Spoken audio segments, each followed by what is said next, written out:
over and over again until one day, like 8 days into it, it comes out and immediately does something new. It had like figured out, it made a breakthrough. It figured out without being told, because you can't tell them, but it just figured out by its nature, oh, I'm supposed to do a different thing every day. So they tried to replicate this with another porpoise. And this porpoise was getting very frustrated. But then on the 14th session, the porpoise went back to its holding tank and it was depressed, I guess, and then it starts getting excited, and it was observed to be flipping around its tank really fast. And just before it was supposed to come out for the next session. Like they bring it out for the next session. The porpoise immediately does 8 new things that it had never done before, 4 of which had never been seen in that species of porpoise before. Okay, it had suddenly had this amazing insight, but it took 14 sessions to get it. But here's the thing that I found interesting about that. Well, one of the things is that the researchers said that while the porpoise was going through its frustrated phase, they had to reward it sometimes, even when it didn't deserve to be rewarded, because they felt they had to preserve the relationship and the trust between the porpoise and the trainer. And this is what's really fascinating about teaching kids, is that you've got to establish trust. You've got to establish a relationship. And everything that you do to teach happens through that human relationship. And that's where what Monica said and the struggle that what Monica is talking about comes in. Because in that relationship, you're essentially telling kids, you're saying, I know what you need to learn, so I'm going to drag you through this and make you learn this. And on some level, it's possible for them to have a happy life and never learn those things. And that's what we struggle with, because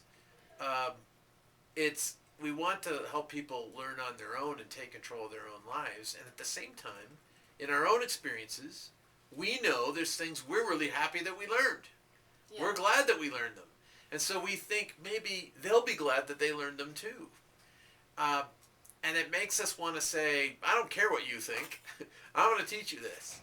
But imagine that building up and now everybody you know wanting to tell you, hey, how you doing? I feel like a lot of the things that you say laptop, or do you want to come in and listen are contradictory, though. Because what you're saying is that even with the dolphin story, these dolphins were shown that they're not getting this treat because they didn't do the right thing. They're not getting this because and then when they finally do the right thing, they got the treat. Can people still find their way when they're not being shown? But I know that's possible, but the same thing is... the dolphins weren't shown, the porpoises. Yeah, the porpoises weren't shown. They weren't, because you can't demonstrate to the porpoise what you want them to do. You have to wait for the porpoise to do something situation. And then reward them. Yeah, right. But the thing is that if they don't do what you need them to do, and then you don't reward them, they get really depressed, and then they won't do anything for you. And so it is contradictory. That's the thing. That's the reason why I told that story, is because the porpoise trainers had to struggle with a contradiction. We don't want to reward behavior that we don't want, but we have to do some rewarding, or else we'll lose the relationship, which is the means by which we're going to get them to do anything. And I feel like... So it's a struggle. When you're saying, I don't know how to say it because I feel like I've already said it before, but you're saying that there's an environment that's created when somebody figures something out. But what I get from there's going to be no school, because school is groups. School is people you're together with learning the same thing. You're struggling through the same struggles, even if they're not the same struggles. But what I feel when you guys are talking about people not going to school, it's people who don't have the family, who don't have the people who are interested in the same thing, or people who are completely alone finding their path when they don't have anything or anybody to bounce ideas off of. Oh, I think we should definitely have non-compulsory school. I think we should have lots of schools. We should have resource centers where people can come and there'll be teachers there, and anyone who wants to learn anything at any age, I think we should all be free. And I think that's where eventually we're going to go in that direction. I think we'll need to, because education, higher education especially, is becoming way too expensive. People go, oh, college is great, but to become a lawyer, it costs about $200,000. And if you don't have a scholarship, well, that means that you've basically gone into debt $200,000 in order to have this lawyer degree. And then guess what? You get to be like all the other lawyers. There are already lots and lots and lots and lots and lots of lawyers. So it's not an automatic ticket to success. And then you got to pay off all of that debt. Well, I didn't have any of that debt when I started out. So that's an advantage to not having the kind of schooling and education that some people seek, as at least it was inexpensive for me. And I don't think it even has to look that different than it does right now. Yeah. Just Right, the I don't fact think that it's people looked different have either. choices. So the Right. people that are in so-and-so's math class or chemistry class have chosen to go there because they've been guided by a facilitator free of charge, because it's within the public education system, that this is really what they want to do. And they're also learning alongside, well, what do I do if I change my mind? So See, it's that's not what like I wasn't seeing before. I didn't know that. right. Right. That's where you guys are going with it. I feel like you have a lot to say, Corey, because you haven't said No. anything. Yeah. Not yet. Corey has said a lot. Corey's got it. But Just anyway, felt like Well, this my is like- my feeling is would have a different response to Monica than you gave. Although I thought your response was pretty good that you gave to when you talk about tools and giving people tools and the blocks analogy. That was good. But my response would be a little different. I'd say I'm not telling the kids that they have to learn anything. What I'm doing is when I see that a child is trying to learn something, I want to be of service to them. exactly.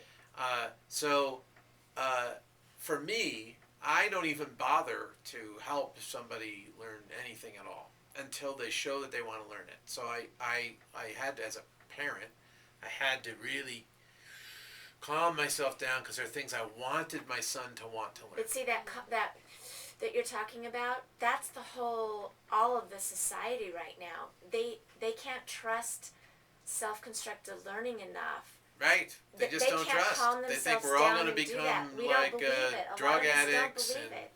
And I had a guy I was talking to about this at a conference. It was not an education conference.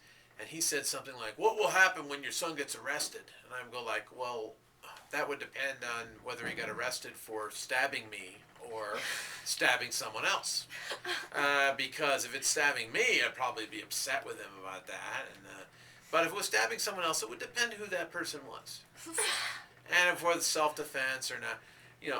What the hell you mean what will happen when my son gets arrested? And he said, well, because you're not teaching him rules. Well, that's stupid. I mean, I'm sorry, man, but that's a ridiculous, stupid thing to say. What do you mean he's not learning? Of course he's learning rules. He's learning the ordinary rules of daily life that we all must live by, not made up fake rules that no one needs to live by.